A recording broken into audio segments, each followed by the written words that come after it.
बोलिए सदगुरु कबीर साहिब की जय, संत समाज की जय, भक्त समाज की जय।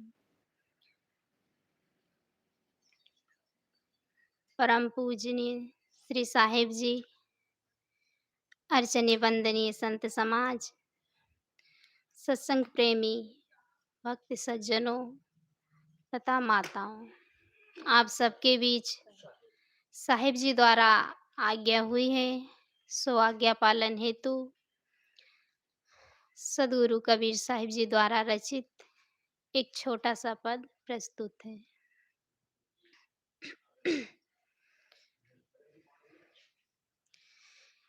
मेरा मुझ में कुछ नहीं,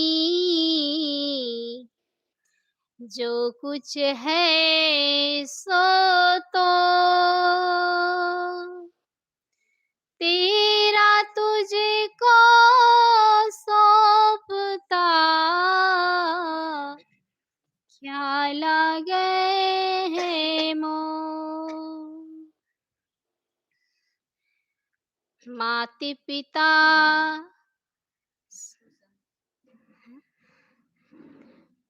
माते पिता गुरु भक्ति कर दे तू है, सकल पाप को ना। जैसी जिंदगी आग की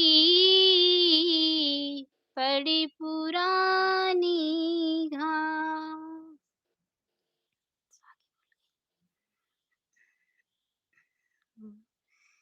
घूंघटी का पट खोल रे तो को पीव मिलेंगे। घूंघटी का पट खोल रे तो को पीव मिलेंगे।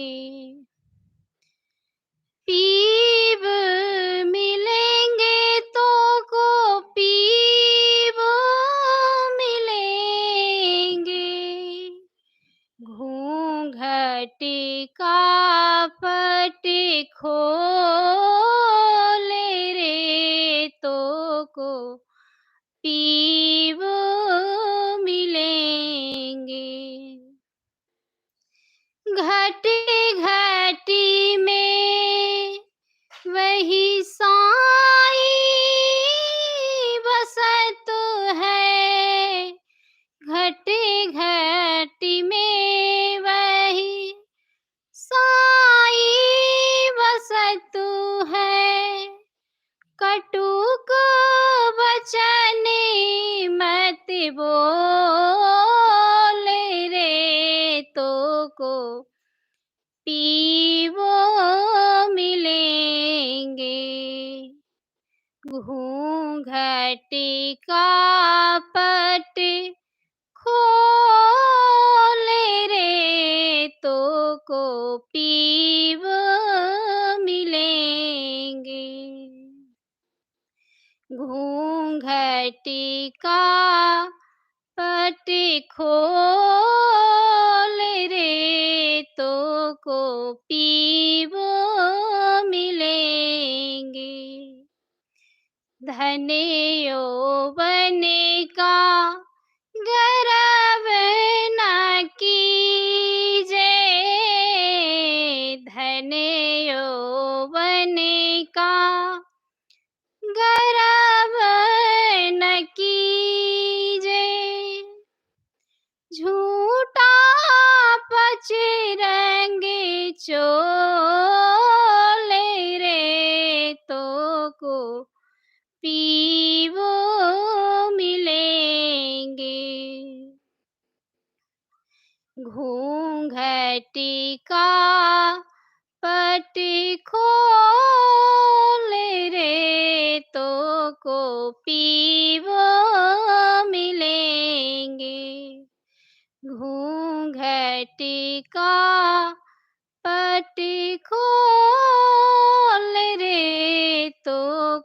पी वो मिलेंगे। सोने महले में दिया ना बारी ले, सोने महले में दिया ना बारी ले। हाँ, साँसें मत डोल रे, तो को पीवो मिलेंगे। घूंघट का पट खोल रे, तो को पीवो मिलेंगे। पीव मिलेंगे तो को पीव मिलेंगे। घूंघट का पट खोल रे, तो को पीव मिलेंगे।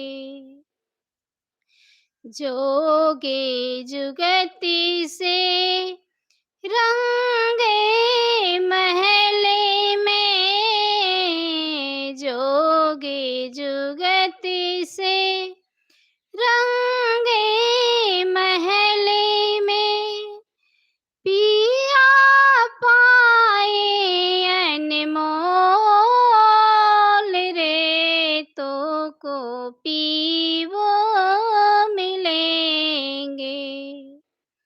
घूंघट का पट खोल रे, तो को पीवो मिलेंगे। घूंघट का पट खोल रे, तो को पीवो मिलेंगे। काहे कबीरिया नंदे भयो है, काहे कबीरिया नंदे भयो है। बाजत अनहद ढोल रे, तो को पीवो मिलेंगे। घूंघट का पट खोल रे, तो को पीवो मिलेंगे। घूंघट का पट खोल रे, तो को पीवो मिलेंगे। तो को पीवो मिलेंगे। पीवो मिलेंगे तो को पीवो मिलेंगे। बोलिए सद्गुरु कबीर साहेब की जय। बोलिए सदगुरु देव की जय। अभी हम सब लोग ममता साहिब जी से बहुत सुंदर भजन सुने कि घूंघट का पट खोल रे तो को पीहू मिलेंगे। सदगुरु कहते हैं कि घूंघट का पट अर्थात अविद्या का जो पर्दा लगा हुआ है हमारे अंतःकरण में, उसे हटाओ, तब तुम्हें अपने अविनाशी स्वरूप का साक्षात्कार होगा, उसकी पहचान होगी। तो हमारे अंदर जितने विकार हैं, काम है, क्रोध है, लोभ है, मोह है, जितने ये विकार हैं, ये हमारे लिए पर्दा है, घूंघट है। और यह जब तक हमारे भीतर रहेगा तब तक हम अपनी आत्मा का बोध नहीं पा सकते, अपनी आत्मा को नहीं पहचान सकते। जब हम इन सबको हटाएंगे तब हमें अपने आप का बोध। जीव का साथी कौन है? आप लोग बताएँगे कौन होगा? क्या भाई-बहन, माता-पिता, पति-पत्नी क्या जीव का साथी है? क्या धन जीव का साथी है? क्या इ संसार में जितने प्राणी पदार्थ ये सब हैं, क्या वो जीव के साथी हैं? उनके सहयोगी हैं, मित्र हैं? जीव का सहयोगी कौन है? उनका सद्गुण है, सदाचार है। उनके अंदर जितने सद्गुण हैं, वही जीव का साथी है। क्योंकि संसार में जितने प्राणी मिलेंगे, पदार्थ मिलेंगे, सब केवल शरीर निर्वाह तक ही साथ देंगे। वे जीव के अंतिम समय में साथ देने वाले नहीं हैं। और जीव का असली साथी सद्गुण सदाचार है। क्योंकि मनुष्य के जीवन में यदि सद्गुण ना हो, तो वह किसी के साथ व्यवहार अच्छे से नहीं निभा पाएगा। और जब हमारा व्यवहार ही सही नहीं रहेगा, तो हमारा जीवन कैसे सही होगा? हमारा जीवन कैसे आनंदित होगा? इसलिए हम अपने जीवन में सद्गुणों को धारण करें। सद्गुरु विशाल देव कहते हैं कि शुभ गुण साथी जीव के, जहाँ चोर मग मांझ। शुभ गुण साथी जीव के, जितने सद्गुण हैं, सदाचार हैं, वे सब जीव के साथी हैं। वर्तमान में भी हैं और भविष्य में भी होगा। क्योंकि सद्गुण ऐसा वस्तु है कि वह हमसे कभी अलग होने वाला नहीं है। यदि हम अपने अंदर सद्गुणों को धारण कर ले, तो हमारे जीवन में वह कभी भी दुख आने नहीं देगा। कभी भी हमारे जीवन को दुखमय नहीं बना सकता है। हमारे जीवन को दुखमय कौन बनाता है? हमारे अवगुण। और इसी सद्गुण और अवगुण के कारण मनुष्य अपने जीवन में दुख और सुख पाता है। इसीलिए तो भजन में कहा है कि सद्गुण अवगुण के कारण कोई हीरा है, कोई पत्थर है। यदि मनुष्य अपने जीवन में दया, करुणा, प्रेम, भक्ति, विवेक, विचार, वैराग्य, संतोष आदि जितने सद्गुण हैं, इसी यदि धारण कर ले, अपने जीवन में अमल कर ले, तो वह मुक्ति के धाम पर पहुंच सकता है। वह अपने कल्याण का काम कर सकता है। जो मनुष्य अपने जीवन में सद्गुणों को धारण नहीं करता है, उसका जीवन नरकमय बन जाता है। और जो व्यक्ति अपने जीवन में सद्गुणों को धारण करता है, उसे अमर पद की प्राप्ति होती है। एक चोर भी यदि अपने जीवन में सद्गुणों को धारण कर ले, तो वो अपने चौरत्व पथ से मुक्त हो सकता है। एक दृष्टांत है, एक संत थे, उनका नाम था नामदेव। वे संत कहीं जा रहे थे, रास्ते में उन्हें एक व्यक्ति मिला। तो वह संत जी उस व्यक्ति से कहा कि तुम कौन हो और कहाँ जा रहे हो? तो वो जो व्यक्ति था वह चोरी का काम करता था। उसका काम ही था चोरी करना। तो वह सोचा कि अब मैं संत जी से झूठ तो नहीं बोल सकता।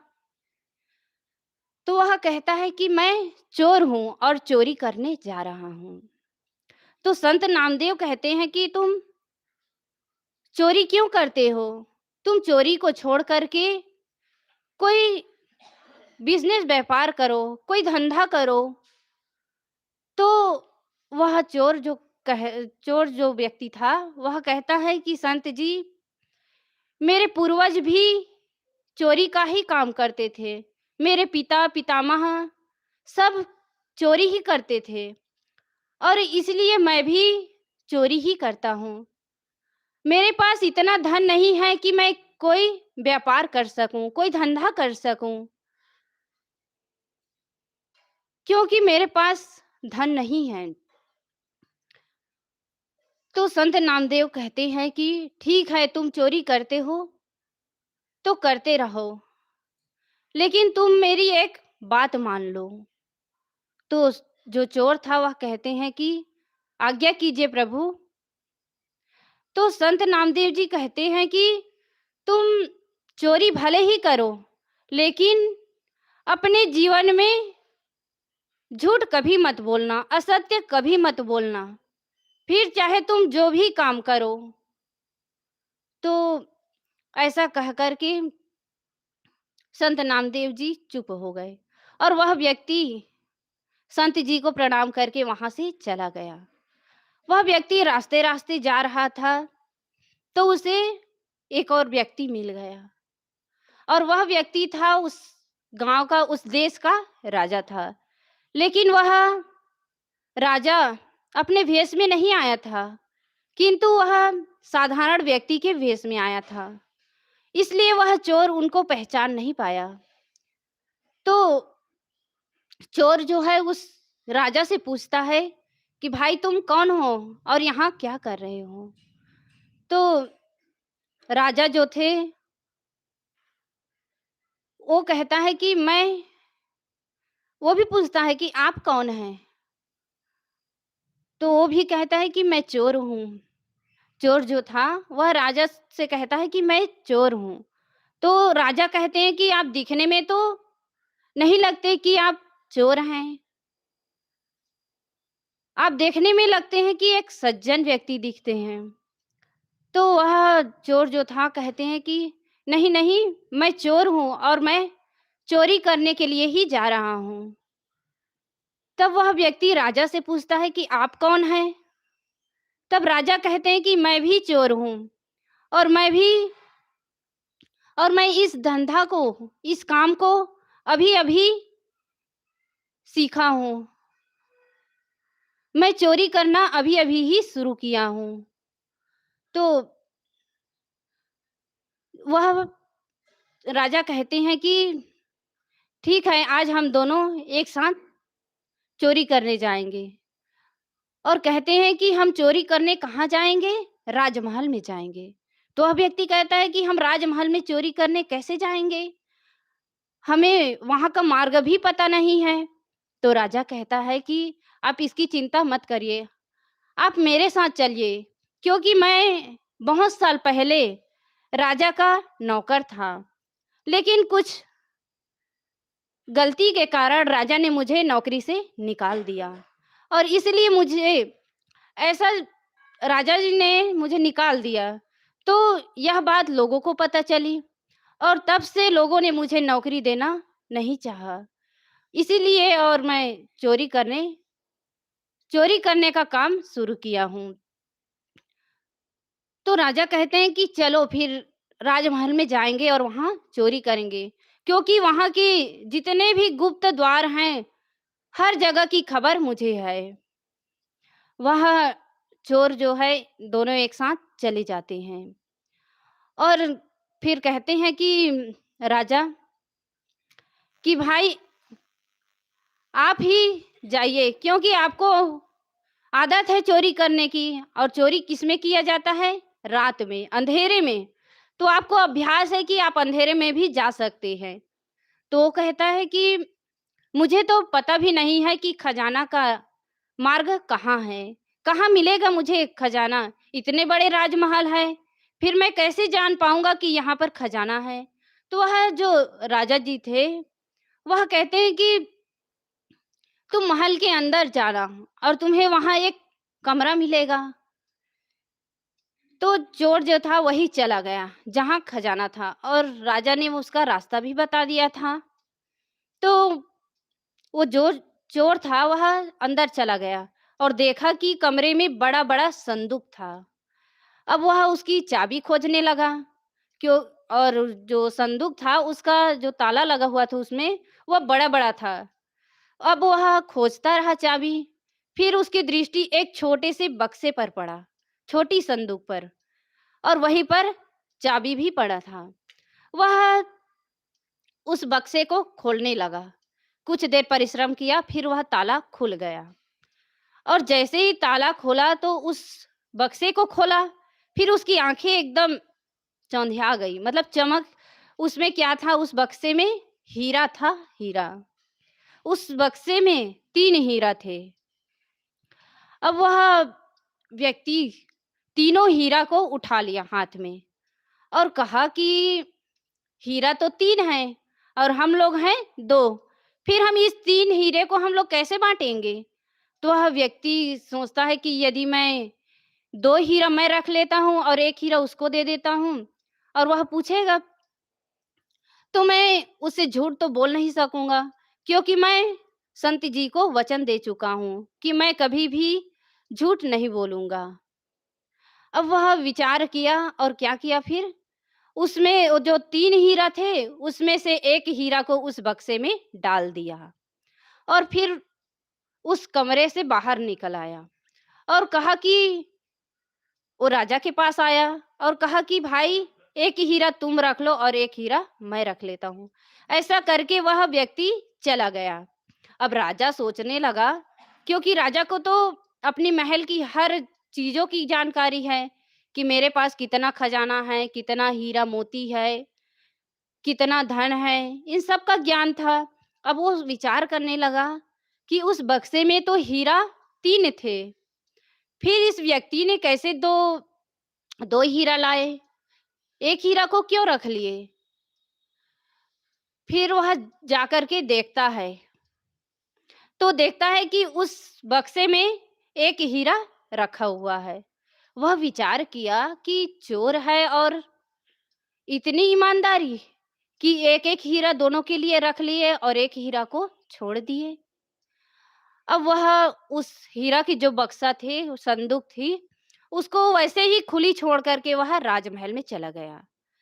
फिर दूसरा दिन हुआ, तो महल में चर्चा फैल गई कि राजमहल में चोरी हो गई है। तो राजा जो थे मंत्री के पास आए, तो मंत्री कहे कि राज महाराज, खजाने में चोरी हो गई है। तो राजा ने कहा कि अब चोरी हो गई है, अब चोर का पता लगाओ। तो मंत्री जो था पहले खजाने में गया, देखा कि क्या-क्या सामान चोरी हुआ है। तो वह देखा कि जो संदूक में हीरा थे उसको देखा, तो देखा कि उसमें 1 हीरा रखा हुआ है। अब मंत्री सोचने लगा कि इसमें तो 3 हीरा थे, फिर उस चोर ने 2 हीरा ही लेकर क्यों गया? 1 हीरा को क्यों छोड़ दिया? अब ऐसा विचार ही किया कि उसके मन में आया, ठीक है, अब चोरी तो हो गई है। अब मंत्री क्या सोचा कि चोरी तो हो गया, 2 हीरा तो चुरा लिया, अब 1 हीरा बाकी है। तो वो क्या करता है, 1 हीरा को अपने पास रख लेता है और सोचता है कि जब चोर पकड़ा जाएगा, तो उसे दंड मिलेगा और अपनी वह अपनी बात कहेगा कि मैंने 2 हीरा ही चुराया है। लेकिन कोई उसकी बातों पर विश्वास नहीं करेगा, क्योंकि हीरा तो 3 थे और कहेंगे लोग कि इसने तो सभी हीरा को चुराया है। ऐसा करके वह मंत्री जो था, उस हीरा को अपने पास रख लिया। अब कुछ दिन के बाद वह चोर पकड़ा गया। जब चोर को पकड़ लिए और उसे राजा के सामने पेश किए, तब उसे पूछताछ किए कि तुमने चोरी क्यों की हो? क्यों किया है? तब और सवाल किए, तो वह चोर जो था वह कहा कि मैंने केवल 2 हीरा ही चुराए हैं। तब मंत्री कहता है कि उसमें तो 3 हीरा थे और तीनों हीरा गायब है। तुमने तीनों हीरा को ही चुराया है। तब कहता है कि मैं झूठ नहीं बोल रहा हूँ, मैंने केवल 2 हीरा ही चुराया हूँ और 1 हीरा अपने पास रखा और 1 हीरा जो मेरे साथ था, उसको दिया हूँ। तो मंत्री कहते हैं कि तुम्हारा साथी कहाँ है फिर? तुम लोग 2 थे, तो एक और साथी कहाँ है? तो उसका नाम बताओ। तो जो चोर था वो कहता है कि मैं तो उसका नाम नहीं जानता और ना उसको जानता हूँ, क्योंकि वह मुझसे पहली बार ही मिला हुआ है। और ना मैं उनसे नाम पूछा, ना उसका पता पूछा हूँ। तो कहता है कि मैंने केवल 2 हीरा ही चुराए हैं, 1 हीरा अपने लिए और 1 उसके लिए। अब उसकी बातों पर कोई विश्वास नहीं कर रहा था। फिर इतने में राजा कहते हैं कि यह व्यक्ति झूठ नहीं बोल रहा है, यह सत्य बोल रहा है, क्योंकि उस बक्से में 3 हीरा थे और इस व्यक्ति ने केवल 2 हीरा ही चुराया है और 1 हीरा जो उसने दूसरे व्यक्ति को दिया है, वह व्यक्ति कौन है? वह मैं हूँ। मैं ही भेष बदल के साधारण व्यक्ति के भेष में गया हुआ था और वह हीरा मेरे पास है। राजा जो थे वो हीरा दिखाते हैं और फिर राजा जान जाते हैं कि तीसरा जो हीरा था, वह मंत्री ने ही चुराया है। फिर वो राजा जी कहते हैं कि मंत्री, आप अपने जेब से 1 हीरा निकालिए, क्योंकि मैं जानता हूँ इस व्यक्ति ने केवल 2 हीरा ही निकाला है और तीसरे हीरा को आप ही ने निकाले हैं, क्योंकि जब चोरी हो गया उसके बाद आपने खजाने में देखने गए थे कि कौन-कौन सी सब वस्तु चोरी हुई है। तो उसमें से 1 हीरा जो था वो भी गायब है, क्योंकि आपके पहले कोई और व्यक्ति वहाँ गया ही नहीं है। तो इसका मतलब यही है कि आप ही ने चोरी किए हैं।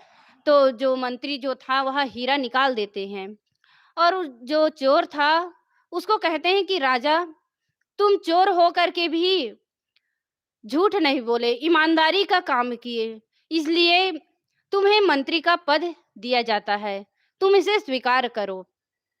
तो वह व्यक्ति कहते हैं कि मैंने अपने जीवन में केवल एक सत्य को ही धारण किया, झूठ को छोड़ करके सत्य को ही धारण किया, तो आज मेरा जीवन सुखद हो गया। फिर मैं यदि अपने जीवन में सारे सद्गुणों को धारण कर लूं और उस संत जी के बताए हुए मार्ग पर चलूं, तो मेरे जीवन का कल्याण हो जाएगा। वह व्यक्ति राजा से कहता है कि मैं आपके इस भौतिक चीजों को लेकर के क्या करूंगा? आपके राजपाट को लेकर के मैं क्या करूंगा? आप मुझे पद दे रहे हैं, इस पद को मैं लेकर के क्या करूंगा? क्योंकि यह पद मेरे अंतिम समय में, मेरे दूसरे जन्म में काम आने वाला नहीं है, क्योंकि यह तो इसी जीवन में ही यही रह जाएगा। केवल इसी जीवन तक ही साथ रहेगा, केवल मेरे शरीर तक ही साथ रहेगा। लेकिन जो मेरे साथ मेरे सद्गुण हैं, सदाचार हैं, जो संत के बताए हुए ज्ञान हैं, यदि मैं उसके मार्ग पर चलूँ तो मेरे जीवन का कल्याण हो जाएगा। तो सद्गुरु विशाल देव कहते हैं कि शुभ गुण साथी जीव के साथी केवल सद्गुण सदाचार है, ज्ञान है, वैराग्य है, विवेक है, गुरु भक्ति है, संतोष है। यदि हम इन सब चीजों को अपने जीवन में धारण कर लें तो हमारा जीवन महान बन सकता है, हम अपने जीवन का कल्याण कर सकते हैं। जो हमें मानव जीवन मिला हुआ है यह सार्थक हो जाएगा और हम अपने जीवन में शांति को प्राप्त करेंगे। तो बस इतना ही कहकर मैं अपनी वाणी को विराम देती हूँ। बोलिए सद्गुरु कबीर साहिब की जय।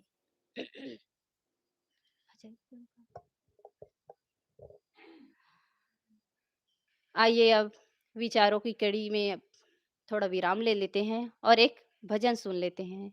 और भजन गाने के लिए हमारे बीच तनुजा साहिब जी उपस्थित है। मैं उनसे निवेदन करती हूँ कि आप अपने मधुर कंठ से एक भजन रखने की कृपा करें। बोलिए सद्गुरु देव की जय।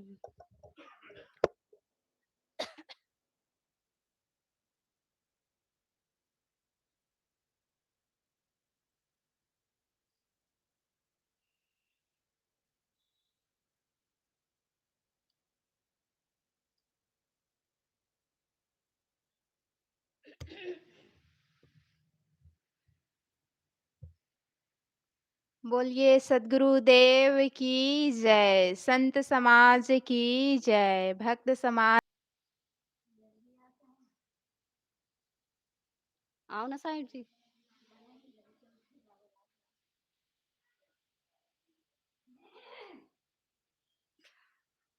साहिब जी, आप बोलो।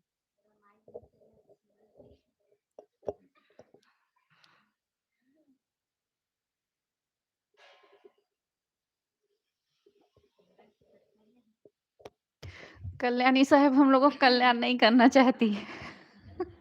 वो कल्याण चाह रही हैं। चलो।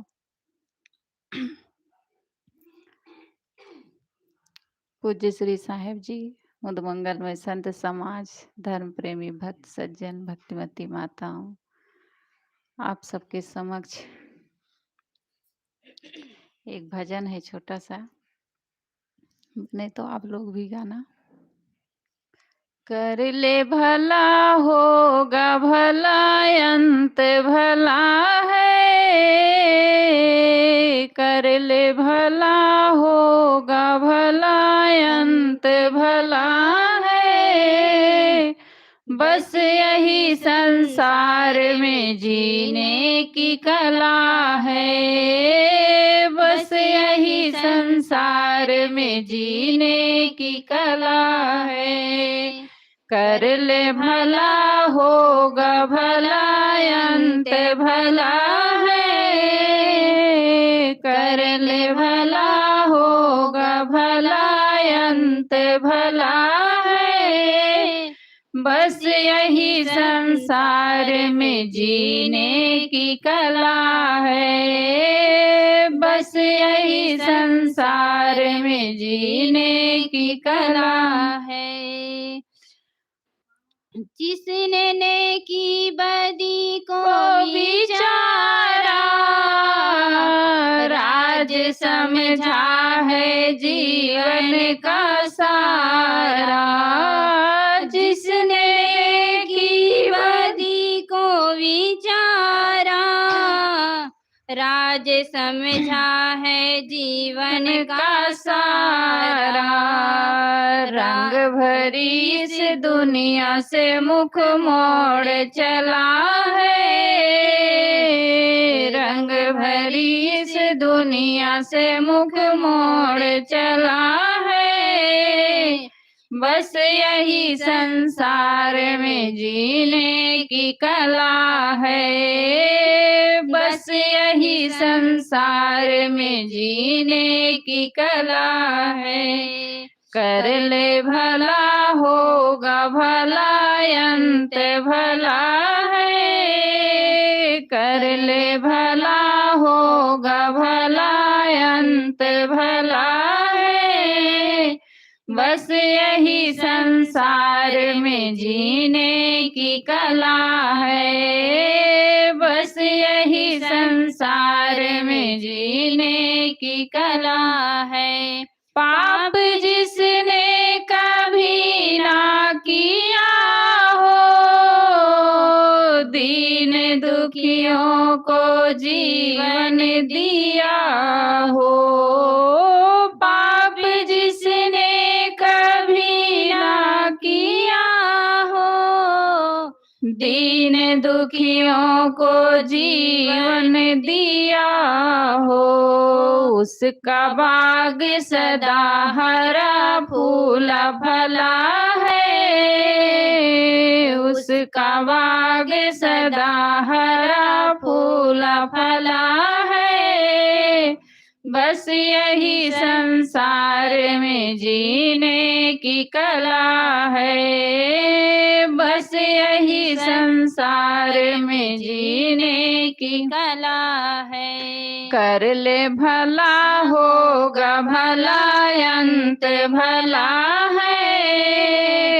कर ले भला होगा भला, अंत भला है। बस यही संसार में जीने की कला है। बस यही संसार में जीने की कला है। शोक सिंधु जो चाहते हो तरना, भूल करके बुरा कुछ ना करना। शोक सिंधु जो चाहते हो तरना, भूल करके बुरा कुछ ना करना।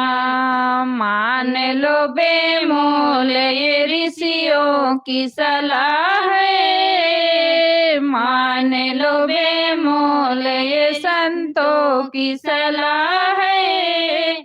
बस यही संसार में जीने की कला है। बस यही संसार में जीने की कला है।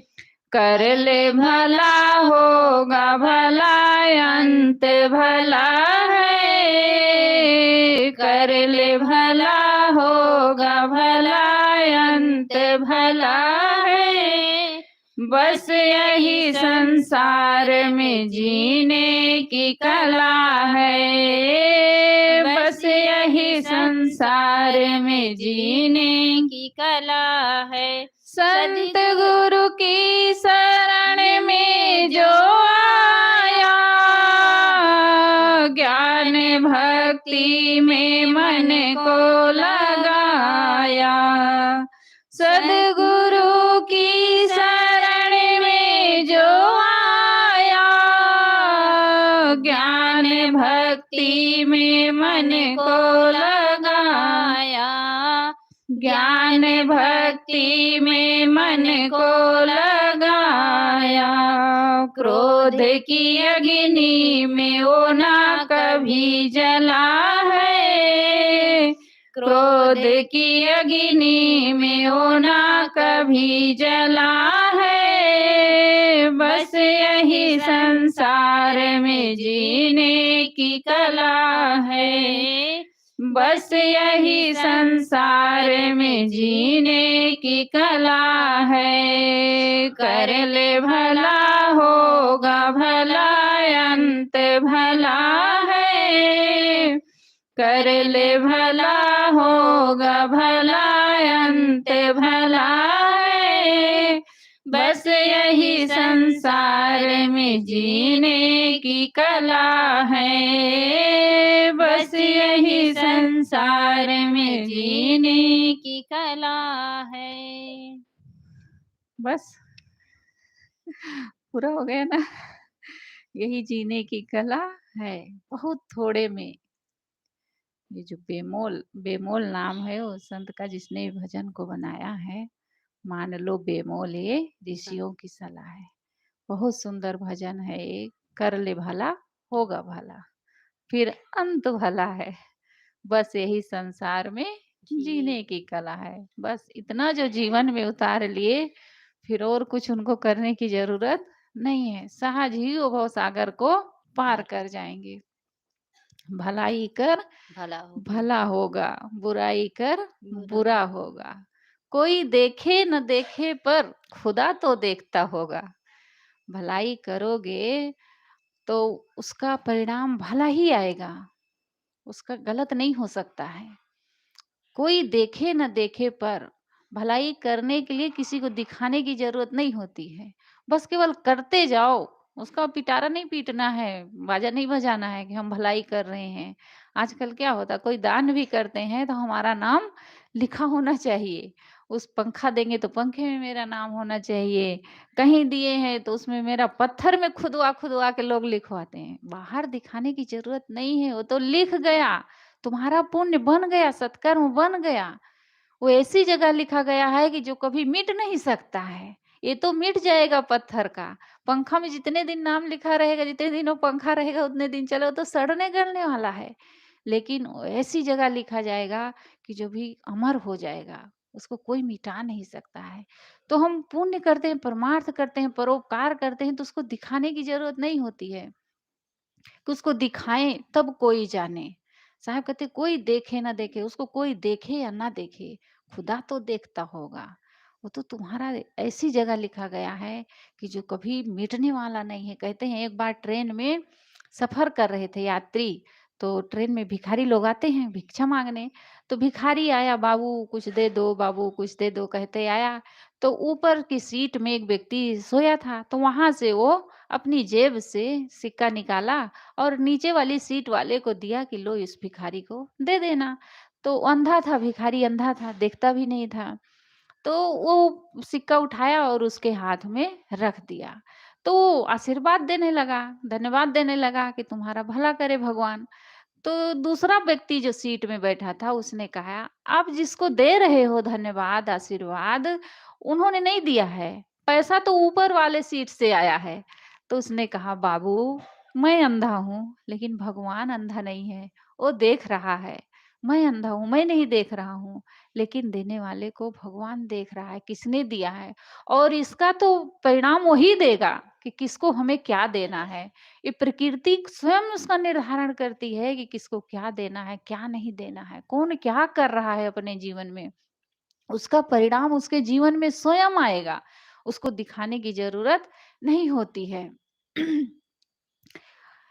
आदमी दूसरों से छिपा सकता है अपनी बुराइयों को, अपनी गलतियों को, लेकिन अपने भीतर जो भगवान बैठा हुआ है, उससे वो नहीं छिपा सकता। बाहर तो भगवान प्राणी के रूप में ही भगवान है और ऐसा तो कोई भगवान है नहीं कहीं। जो भगवान है वो प्राणियों के रूप में है। वो प्राणी के रूप में जो भगवान है वो देखें या ना देखें, लेकिन हमारे भीतर जो भगवान बैठा है वो तो देख रहा है, वो तो जान रहा है कि हम क्या कर रहे हैं, हम अच्छा कर रहे हैं, बुरा कर रहे हैं। हम अगर गलत करते हैं तो वो भी हमारे संस्कार जो हैं वो भीतर हमारे छपते जाते हैं। उसका परिणाम हमारे जीवन में आता है और अच्छा करते हैं तो भी हमारे जीवन में हमारे संस्कार के रूप में वो अमिट होता जाता है, लिखता जाता है। गुरुदेव जी एक कहानी कहा करते थे, आप लोग सुने होंगे, सुभान मियाँ की। सुभान मियाँ कहानी सुने हो ना? क्या कर रहे थे वो? टट्टी करते-करते वो बेर खा रहे थे। माता नहीं जानती होंगी शायद, याद दिला देती हूँ मैं। एक सुभान मियाँ थे, तो वो टट्टी करते-करते बेर खा रहे थे। बेर खूब पका था, गिरा था पेड़ के नीचे, अच्छा-अच्छा बेर था, तो बैठे-बैठे अपना खा भी रहे थे और उधर से उसी दिन गाँव में नाच हो रहा था वेश्या का। तो वेश्या उसी रास्ते से जा रही थी, तो वहाँ गई, तो जब स्टेज पर चढ़ी, शुरू की अपना नाच-गान, तो गाई, पहले भगवान का गुणानुवाद गाते हैं, तो मुसलमानों में सुभान मियाँ का गुणानुवाद गाते हैं। तो वो जब स्टेज पर चढ़ी तो गाने लगी, सुभान तेरी बतिया जान गई राम। अब सुभान मियाँ को लगा कि ये हरामजादी में टट्टी करते-करते बेर खा रहा था, कहीं ये देख तो नहीं ली है? तो सुभान मियाँ सोचने लगे इतने समाज में अगर कहीं कह देगी तो बड़ा गड़बड़ हो जाएगा। वो चुप रहे, उसके बाद फिर वो उछल के फिर गाई गीत, सुभान तेरी बतिया कह रही हूँ राम। अब वो सोचे कि ये तो कह देगी क्या, बड़ी बदनामी हो जाएगी मेरी। और सुभान मियाँ आगे बैठाए गए थे, सबसे आगे बैठाए गए थे, भाई बड़े शिष्ट पुरुष थे गांव के, सम्मानित, तो उनको आगे बैठाया गया था। अब वो सोचने लगे ये तो कह रही हूँ राम कहा थे। वो क्या किए, अपनी अंगूठी बढ़िया सोने की पहन के रखे थे, शाल ओढ़ के रखे थे कीमती, उसको दे दिए। अब वो इनाम पाई, इतना सुंदर शाल मिला, तो और कूद करके वो गाने लगी कि भई इतना बढ़िया मैं भगवान का गुणानुवाद गाई तो मुझे इनाम मिल रहा है, तो और कूद करके गाई। तो क्या गा रही, सुभान तेरी बतिया कह दूँगी राम। अब तो सुभान मियाँ से नहीं रहा गया। वो सोच रहे हैं तो बड़ा गड़बड़ कर देगी समाज में, इतनी ये है, इतना इसको दान दे दिया तब भी ये नहीं मान रही है। तो सुभान मियाँ कहने लगे कि क्या कह देगी? यही तो कहेगी कि सुभान मियाँ टट्टी करते-करते बेर खा रहे थे। बेश्या चुप हो गई, वो कही कि भगवान मुझे तो पता भी नहीं था कि यहाँ कोई सुभान मियाँ नाम के बैठे हैं और वो टट्टी करते-करते बेर खा रहे थे। मैं तो केवल भगवान का गुणानुवाद गा रही थी। तो ऐसे होता है, मतलब मनुष्य अपने भीतर की बात को नहीं छिपा सकता है। वो कहीं न कहीं वो निकल ही क्योंकि वो स्वयं जान रहा है, भी परमात्मा तो भीतर बैठा हुआ है, वो तो सब कुछ का लेखा-जोखा कर रहा है, सब कुछ जान रहा है।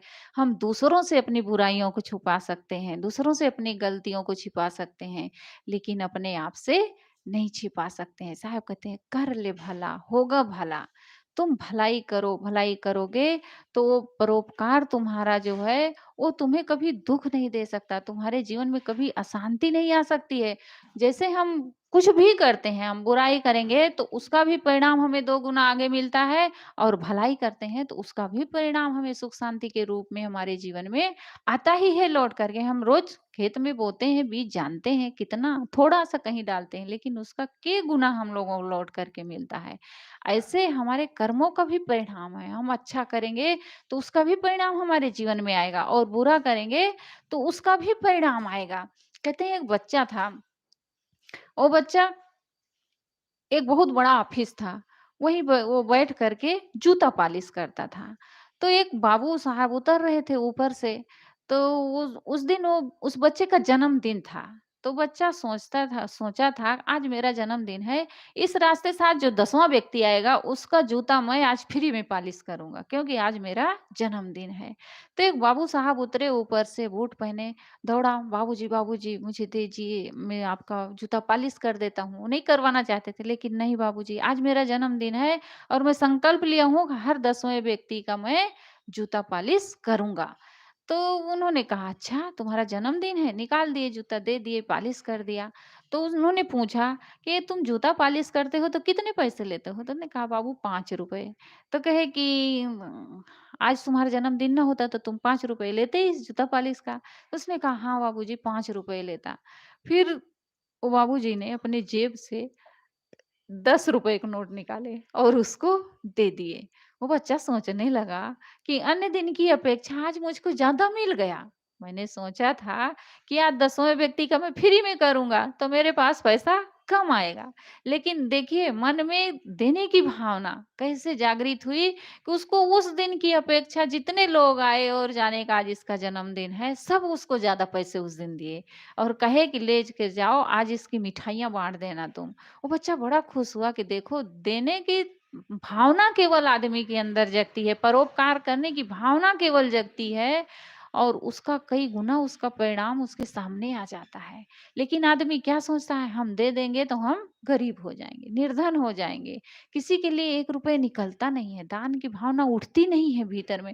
कितने लोगों को जाते रहो ट्रेन में देखो तो आते हैं तो दूसरी ओर मुँह करके बैठ जाते हैं जब भिखारी आते हैं। अरे ₹1 दे दोगे तुम गरीब नहीं हो जाओगे, वो अमीर नहीं हो जाएगा। क्या हो जाएगा ₹1 दे दोगे तो? लेकिन वो दूसरी ओर मुँह कम से कम सोचना चाहिए कि हमें प्रभु ने देने की श्रेणी में खड़ा किया है।